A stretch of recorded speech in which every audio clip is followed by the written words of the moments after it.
సౌహార్దత చెప్పడానికి రాలేదు, సహబాధితులుగా వచ్చాను ఇక్కడికి. ఈ మధ్య నన్ను తిడితే 10,000 వ్యూస్ కు గ్యారంటీ వస్తాను. అది ఉపాధి హామీ పథకం అయిపోయింది. ఏం చేయాలి మీరు గమనించండి. నేను మాట్లాడిన వెంటనే నన్ను మెచ్చుకుంటూ పెట్టినా, నన్ను తిట్టుకుంటూ పెట్టినా 10,000 వ్యూస్ కంపల్సరీ, 110%. అది అలా అష్యూర్డ్ స్కీమ్ అయ్యాను.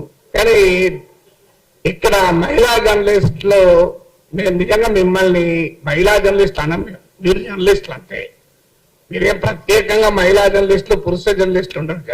జర్నలిజం అయితే మా మీద దాడిని భరించగలుగుతాం, మీ మీద దాడిని మేమే భరించలేము. అందులో మీరు భరించి ఇంత ధైర్యంగా మాట్లాడుతున్నారంటే మొదటి విజయం మనం సాధించినట్లే. ఎందుకని వాడు ట్రోలింగ్ చేస్తున్నాడు? ఒక తులసి, ఒక వనజ, ఒక విప్లవశ్రీ, ఒక ఆస్మా, ఒక శ్రీనిధి ఇక మాట్లాడొద్దు అనేది వాడి ఉద్దేశం.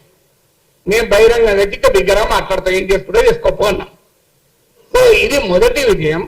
ఇప్పుడు మనం చర్చించాల్సింది what is to be done. ఏం చేయాలంటే ఇంకా బిగ్గరగా మాట్లాడాలి. ఇది మొదటిది. ఎంత బిగ్గరగా మాట్లాడాలి? వాడు నిలబడేలా మాట్లాడాలి. ఎంతకాలం మాట్లాడుతుందా ట్రోలింగ్ చేస్తాడు, ఎప్పుడోసారి ఓపిక నశిస్తాడు కదా. ఫార్చునేట్లీ మనలాంటి వాళ్ళు పెరుగుతున్న కొద్దీ వాడికి టైం కూడా సరిపోదు, డిస్ట్రిబ్యూట్ అవుతుంది. క్షేత్రగణితం, మెన్సురేషన్, నలుగురు ఉన్నప్పుడు వాళ్ళందరూ నలుగురు మీద పడతారు. 40 మంది అయితే 40 మంది మీద పడతారు. 400 అయ్యారనుకోండి, మనం డిస్ట్రిబ్యూట్ అయిపోయి మన మీద ఆడు తగ్గుతుంది. అందువల్ల మనం మరింత ఎక్కువ మందిని సృష్టించే పని మనం చేయాలి. అందుకు మీరు నిజంగా మిమ్మల్ని అభినందిస్తున్నారు. ఎందుకంటే మీరు ధైర్యంగా ఉండడం. డిఆర్ మంకేకర్ అనే గొప్ప సంపాదకులు నో మై సన్ నెవర్ అని జర్నలిజంలోకి వచ్చే కొడుకును ఉద్దేశించి ఆ రోజుల్లో బుక్ రాశాడు. కానీ ఆ రోజుల్లో జర్నలిస్టుల స్థితిగతుల గురించి ఆలోచించి రాశాడు, ఈ ట్రోలింగ్ కాదు. సో ఈ రోజు ట్రోలింగ్ చూసి కూడా నో మై డాటర్ నెవర్ అనే దశ వచ్చింది. ఎస్ మై సిస్టర్ ఆల్వేస్ అని చెప్పాలి. అలా మనము వందలాది మంది జర్నలిస్టులను తయారు చేయడం వల్ల ట్రోలింగ్ ను ఆపడం కాదు, ట్రోలింగ్ విల్ బికమ్ కాస్ట్లీ. ఎందుకంటే మనం 500 మంది ట్రోల్ చేయాలని వాడు ఎక్కువ మంది పెట్టుకోవాలి. దీన్నే ఇప్పుడు అసిమెట్రిక్ వార్ఫేర్ అంటారు. ఇరాన్ వాడు సాధించింది అదే కదా. We have to impose cost on them. వాడి ఖర్చు పెరగాలి, వాడి పని పెరగాలి, అప్పుడు వాడు ఎక్కడో కానీ ఆగుతాడు. సో అందువల్ల మనం ఎక్కువ మంది జర్నలిస్టులను సృష్టించడం రెండవ పని కావాలి. మూడవ పని ఏంటంటే దీనికి క్విక్ ఫిక్స్ సొల్యూషన్స్ లేవు ఫ్రెండ్స్. నా రిక్వెస్ట్ ఏంటంటే ఇక్కడ ఉన్న చాలా మంది పెద్దలు ఉన్నారు, రామచంద్రమూర్తి గారు, శ్రీనివాస్ గారు, నారాయణ గారు, మీరు ఒక ఇనిషియేటివ్ తీసుకోవాలని నా విజ్ఞప్తి. మీరు ప్రతి రాజకీయ పార్టీ అగ్రనాయకుని 2 తెలుగు రాష్ట్రాల నాయకుని దగ్గరికి వెళ్ళి మా మీద నాగేశ్వరం మీద జరిగే ట్రోల్స్ గురించి మాట్లాడకండి, అది ఈజీగా డిఫెండ్ చేసుకుంటారు. ఇక్కడ మహిళా జర్నలిస్టుల మీద జరిగే ట్రోలింగ్ గురించి మాట్లాడండి, వాడు డిఫెన్స్ చేసుకోలేరు. It just not possible. ఇప్పుడు ఇక్కడ వాళ్ళ మీద జరిగిన దాడిని వాడు సభ్య సమాజం ఎవడు డిఫెండ్ చేసుకోలేడు. సో అందువల్ల నాగేశ్వరం మీద జరిగే దాడి గురించి అసలే మాట్లాడకండి, వాడు డిఫెండ్ చేసుకుంటాడు. సో అందువల్ల మహిళా జర్నలిస్టుల పైన దాడిని ఇలాంటి పోస్టర్లు తీసుకెళ్లి చూపెట్టి ఇది మీ వాళ్ళు చేస్తున్నారు, ఇలా నేను కొన్ని తీసుకెళ్లి పంపించాను. అప్పుడు వాళ్ళు ఏమన్నారంటే సార్ మా పార్టీ వాళ్ళు కాదు, మా పార్టీ మీద వ్యతిరేకత రావడానికి మా ప్రత్యర్థులే మీ పైన ఇలా ఎలాక్ట్ చేస్తున్నారని చెప్పారు. అది కూడా జరుగుతుంది వాస్తవం, కొంత లేదని కాదు, అదో 10% ఉంటుంది. సో అందువల్ల అన్ని రాజకీయ పార్టీలు, 2 తెలుగు రాష్ట్రాల్లో ఉన్న రాజకీయ పార్టీల నాయకులు, తెలంగాణ వాళ్ళు, ఆంధ్రప్రదేశ్ నాయకులు కూడా హైదరాబాద్ లో ఉంటారు వీకెండ్ కనుక కలవడం కూడా సులభమే. అందరినీ కలిసి ఇంకో ఉమెన్ జర్నలిస్టుల పైన ఇలా ట్రోల్ చేస్తున్నారు. ఇది శాంపుల్ మాత్రమే, మీరేమంటారు అని అడగాలి. ఇది మొదటిగా మనము చేయాల్సిన మొదటి పని. ఇది అన్ని పార్టీలు తరతమ తేడాలు లేకుండా అన్ని రాజకీయ పార్టీలను కలవాలి. ఆ తర్వాత ఏం చేయాలి? 4వ సొల్యూషన్, ఇలాంటి ఒక రౌండ్ టేబుల్ పెట్టి అన్ని పార్టీల నాయకులను పిలిచి వాళ్ళ ముందర చర్చ పెట్టాలి. సో వాళ్ళు ఎంత లోపల ఈ పని చేయించినా బయట వచ్చి సమర్థించుకోరు, ఇంపాసిబుల్. ఇంకా మన సమాజం అంతా అనాగరికంగా కాలే, ఇంకో 10 ఏళ్ళు పడుతుంది. ఇలాంటి వ్యవస్థ ఇట్లే కొనసాగుతూ 10 ఏళ్ల తర్వాత బహిరంగ కూడా సమర్థించుకుంటారు. మీరు కనుక రాజకీయ పార్టీల ప్రతినిధులను పిలిచి కూర్చుండబెట్టి ఇందులో ఇప్పుడు కొంతమంది కేస్ స్టడీ చెప్పారు, అస్మా, విప్లవశ్రీ, వీళ్ళ కేస్ స్టడీస్ ముందు పెట్టాలి. మీరు ఏమంటారు చెప్పండి. So what will do? మీరు ఆన్సర్ చెప్పండి అని చెప్పి ఆ రాజకీయ పార్టీలను పబ్లిక్ గా నిలదీయాలి. ఎందుకంటే ఇది ట్రోలింగ్ అనేది అనేక లేయర్స్ లో జరుగుతుంది. ఒక అతిపెద్ద లేయర్ పొలిటికల్ పార్టీల ట్రోల్ ఫ్యాక్టరీనే. దాన్ని మనం ఈజీగా ఎదుర్కోవచ్చు. వాళ్ళకి పోయే కాలం దాపురించింది కనుకనే మహిళలతో పెట్టుకున్నారు. పురుషులతో పెట్టుకుంటే వాడు ఎక్కువ విజయం సస్టైన్ చేయగలడు, మహిళలతో పెట్టుకుంటే సస్టైన్ చేయలేరు. ఎందుకంటే ఇప్పటికీ మన సమాజంలో ఎక్కడో ఒక చోట మహిళను అనాలి అంటే, ఉమెన్ అనాలంటే మొహమాటం అడ్డం వస్తుంది. బహిరంగంగా అనాలి. అనానిమస్ గా ఉన్నప్పుడు ఏమన్నా మాట్లాడతాడు, వాడు ప్యాట్రియార్కీ అంటే అప్పుడే బయటపడుతుంది. కానీ పబ్లిక్ గా ఉన్నప్పుడు బయటపడాలంటే కష్టపడతాడు. ప్రైవేట్ గా ఉన్నప్పుడు వాడి ప్యాట్రియార్కీ బయటపడుతుంది, వాడి కులపిచ్చి బయటపడుతుంది, అన్ని బయటపడుతుంది. కానీ పబ్లిక్ గా ఉన్నప్పుడు అవన్నీ దాచుకొని నటిస్తాడు కనుక ఆ నట సార్వభౌములుగా అవతారం ఎత్తిన సమయంలో వాళ్ళని నిలదీయాలి. మీరు ఏం చెప్తారు చెప్పండి, ఇంకో ఇలా ట్రోల్ చేస్తున్నారు. అది నెక్స్ట్.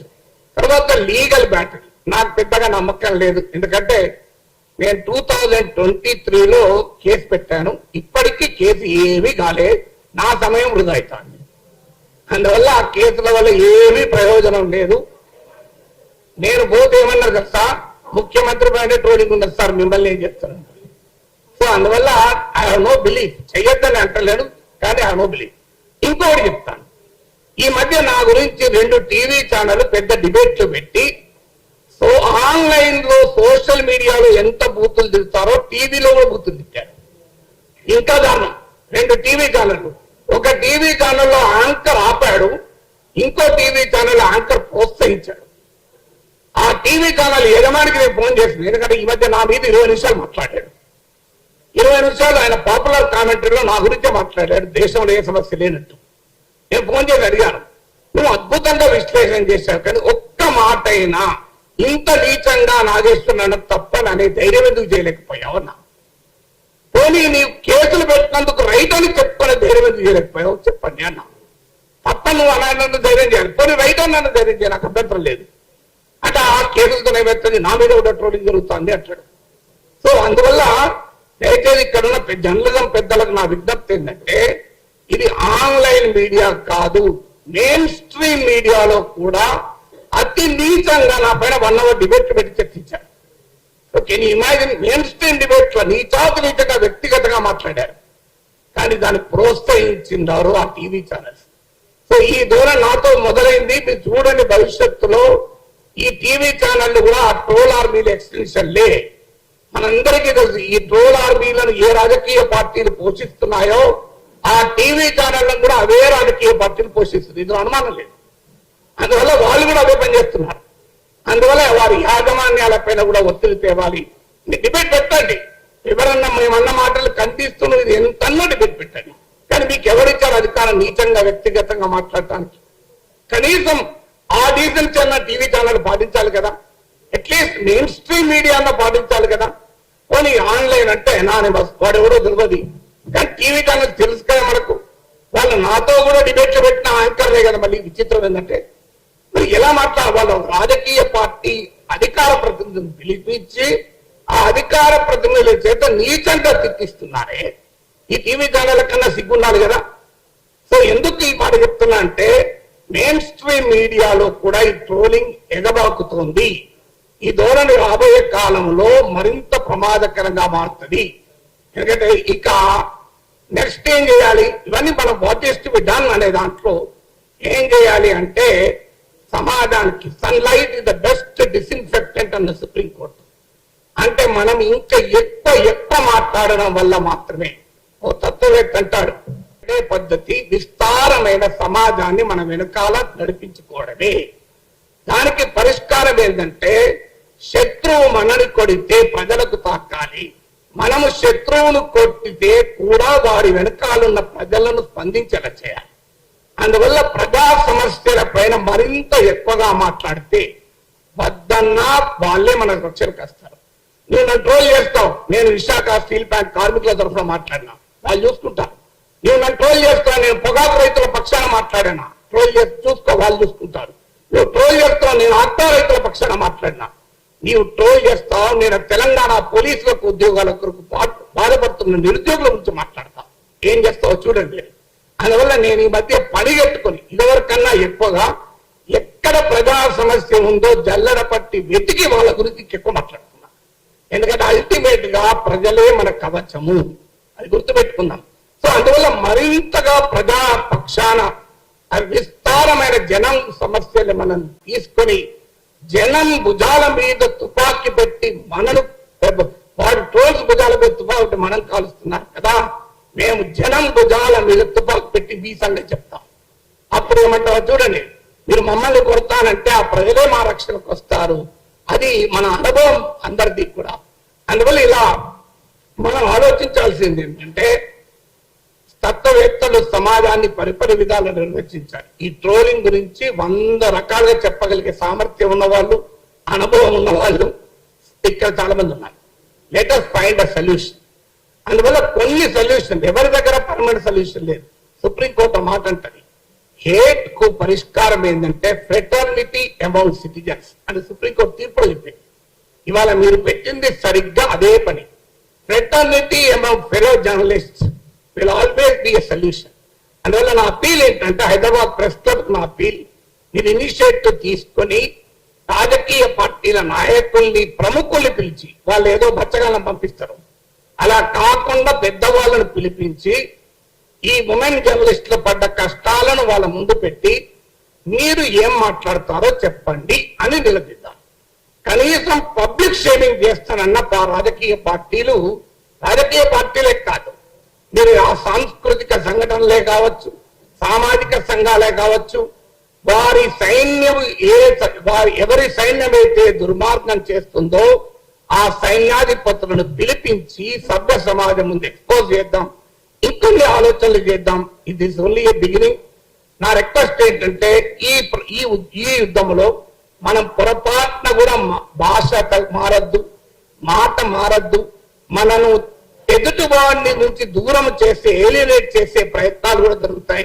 వాటి మొత్తం అప్రమత్తంగా ఉంటూ ఈ ధర్మ పోరాటం అంటే రాంగ్ మీనింగ్లు వస్తాయి. ఈ ధర్మ యుద్ధాన్ని మనం మొదలు పెడదాం. ఖచ్చితంగా మీ వెంటాల మేము ఉంటాం.